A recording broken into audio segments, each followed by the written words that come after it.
So here's some info that I think you must see on autism and independent living. All that's coming up. Are you kidding me?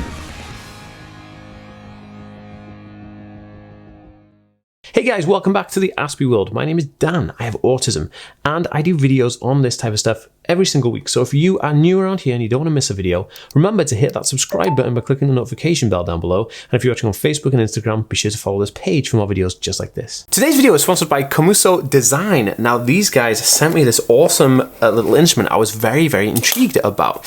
This is a small box, and inside this small box is a lovely little package. And in this lovely little package is the piece of equipment itself. Now this little kind of whistle thing you can see here, this is actually the instrument that I'm going to show you guys now. Now this is the Komuso. It's the little tool that we're going to use here to help with anxiety. Now the idea of this little thing is that it helps you calm and helps you become less stressed and helps with anxiety and stuff. So the idea is that you basically inhale deeply through your nose, fill your belly with air, and then you become aware of your thoughts and kind of just pause for a second, hold it, but then put your lips on this little, I would say it looks like a whistle, and then blow out and just count to like 8 to 10 seconds, like.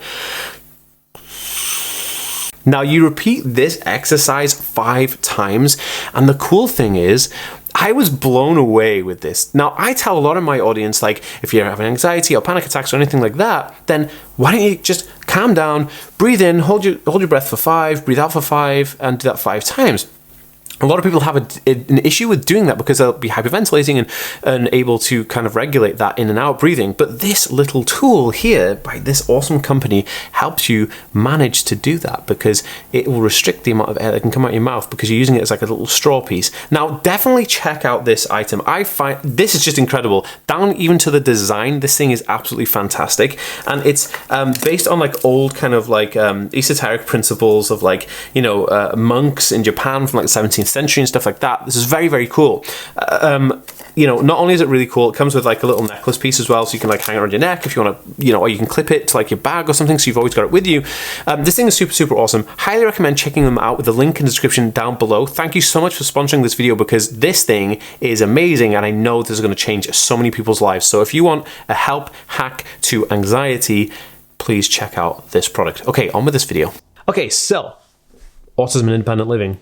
This is super, super interesting. This is a topic I've never really covered before, but what I've done is I've like written down a bunch of notes, which are right in front of me right now. So if you see me going like this, what I'm doing is just checking my notes to make sure I'm not going to make a mess of this video, because I really feel like the information in this video is going to be really helpful to a lot of people. Now, if you have no idea who I am and anything like that, I actually have a free Autism Lifehacks PDF book, which you can download from autismhacks.net right now, completely free from me to you. Okay, so basically what I've done is I've listed out different types of independent living help and guidance parts for people on the autism spectrum. So if you're a carer of somebody on the autism spectrum, this is going to be perfect for you. If you're a person on the autism spectrum looking at independent living, this is also going to be perfect for you. Also, in the description of this video, I've left links for everything that I'm talking about, so you don't have to go and like rummage around and try and find the stuff like, oh, what was Dan talking about, blah, blah, blah. Anyway, guys, without further ado, let's get into this video right now. Okay, guys, so basically, you know, there are many different types of autistic people. Some people want to live with their parents. Some people want to live on their own. Some people want to live with friends. You know, it's just like any other condition. You will want to do anything to meet your personal need. But autism comes with a bunch of different issues. It has, you know, executive function issues. It has other function issues. And in terms of how do you navigate through these? Well, you basically have accommodations for these and reasonable adjustments where needed, right? So there are many different types of care that can be available for people who are disabled in the United Kingdom and elsewhere in the world. But I'm talking from a background of knowledge from the United Kingdom, which would probably transpose pretty well to the United States as well. But this is typically what happens here. Now, what I've tried to do is list them out so that basically it ranges from living as independently as possible to living a bit more sheltered accommodation. So let's get into the types of accommodation, right? So we've got extra care housing / sheltered accommodation. And this is a type of care, it's like a care that when you live in a care home situation, and there are special accommodation facilities which house people who are having difficulties living independently, where you live in like a 24-hour occupied, staffed building, and your kind of care is on the touch of a button. So you could be like laying in your bed and like you have an issue, you could just hit a button and it's staffed 24/7. It could just come run to your like apartment and then come and sort you out and help you whatever the need and the aspect of the issue is. And sometimes a lot of people who are on the autism spectrum also have comorbid disabilities. They could have physical disabilities, other mental health or intellectual disabilities. And because of that, this type of sheltered accommodation where you have extra care and 24-hour professional help on hand is sometimes always a good thing to have when you are faced with challenges of like multiple diagnoses. Now the next one is supported living. Now supported living can be accommodation arranged or housing arranged by the local council or housing association charities, and these kind of programs where a person can have like a personal care of varying degrees. So basically, you have a supported living where you have a house that's looked after by a social security body. Oh, my freaking ears! You have a house that's looked after by a social security body, and then they will send an agent or like a care worker to your house on, I don't know, once a day, once a week, twice a day. It's completely up to your arrangement with them for that personal care level. But that is another way of doing it. So it's more like a supported living. It's a little bit more independent than kind of like the sheltered accommodation, even though they're both very similar. You just don't have the 24-hour on care one. You have like a program set up, so you have a little bit more like breathing space there, right? So it can range from somebody coming in to just sort out your medication or help you sort your work activities out in your daily life, and the housing sometimes is shared housing or independent living. So you could be in a shared house sometimes, or you could just be living independently, right? Now domiciliary care is another one. Now domiciliary care is it's if you live in a social house or you live in like a private rented house.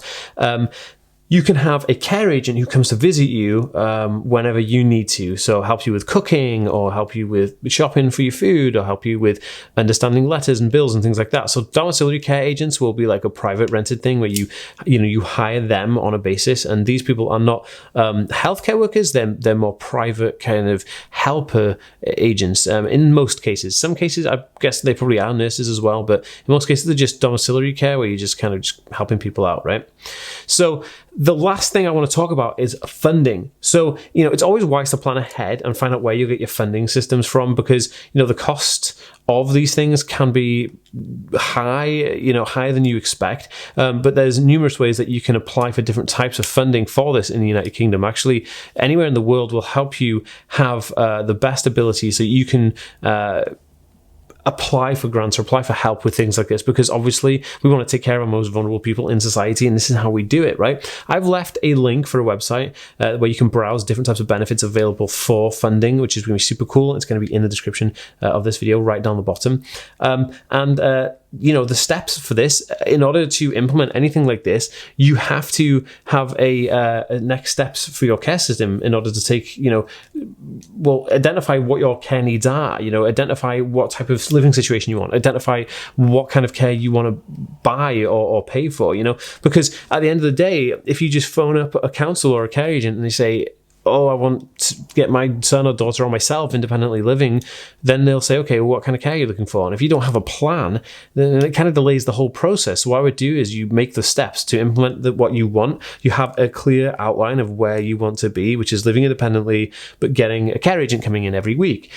That kind of thing is paramount to this process, and I think it's it's going to help you bring this into fruition. And I think that the quicker you can do the steps and planning out, the quicker then you can go down the line and do that, right? So I've left links for anything like this in the description down below, so you can go and check out all of those things. I'd love to have this discussion with you. Is independent living something you're looking at, or is it something that you're already doing? Pop me a comment down below. I read every single one, and I'll see you in the next video, guys. Peace.